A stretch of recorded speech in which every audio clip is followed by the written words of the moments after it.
protesting potential organ donation law. The Welsh government is proposing a new law that will make everyone an automatic organ donor unless they officially opt out. So all they have to do is opt out.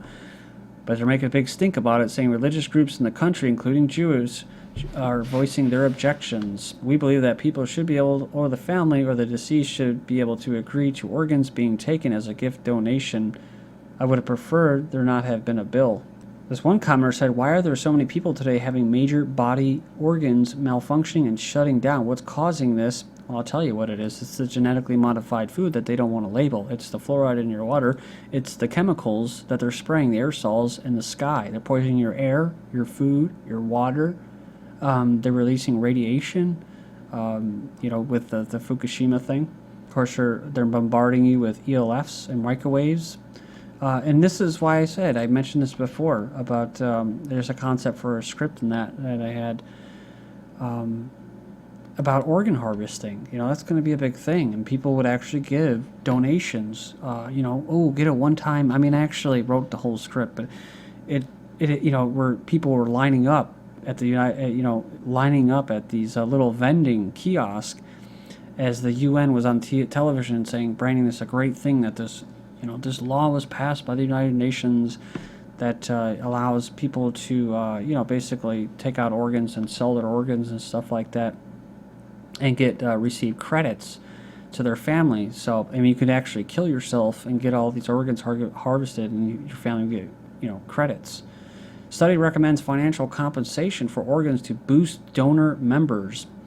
So a new survey from Alberta, Canada, researchers is recommending cash incentives for organs to encourage more people to sign donor cards.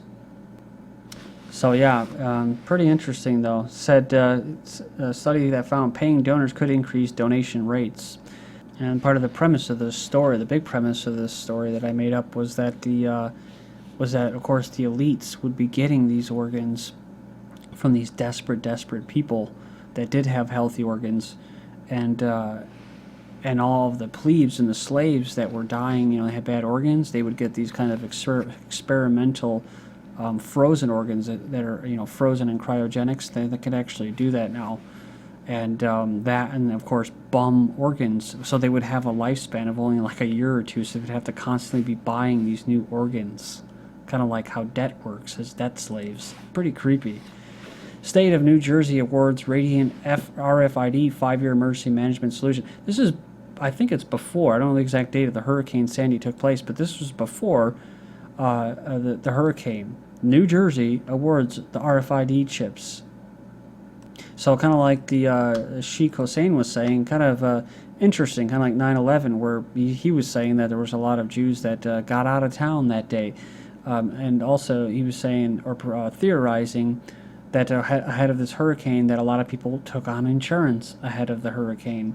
Washington County students carry devices to help monitor spread of flu. So the researchers are going to experiment on these students and distribute these remote sensors to 450 test subjects. They'll wear them the size of a beeper on lanyards around their neck. So great, it'll be pulsing them, right? Little frequencies. So it's basically going to detect another mote when they get close to another.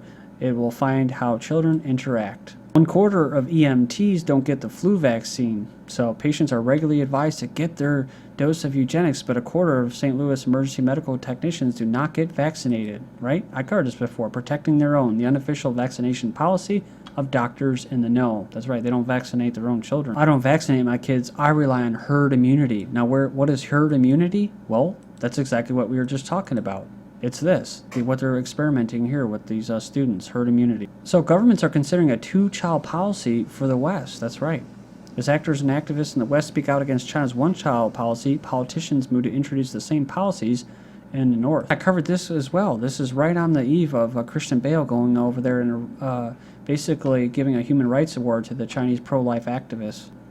So it says here this Duncan Smith, who works in the UK, not only will they propose this limit on families exceeding their allowance of children, they want to do the EU plan, which is basically a way to phase out child benefits for multi-children families, which sounds nice and everything, but the thing is those with the finances are the good slaves that work for this global satanic corporation. And if you don't, and you're in the lower echelons, like usually tribes and stuff like that, they have a lot of kids because that's seen as a good thing. That's why I don't like when people make this into a welfare stuff, into a welfare debate. China considers relaxing one-child policy, so they're doing the opposite over there. The man who sued his wife for birthing an ugly baby in China, of all places. But that makes sense, because biologists are saying hand-picked genes right around the corner. Scientist George Church envisioned a world where traits are predetermined by parents. As the U.S. birth rate hits an all-time low, 40% of babies are born to unmarried women. Thank you.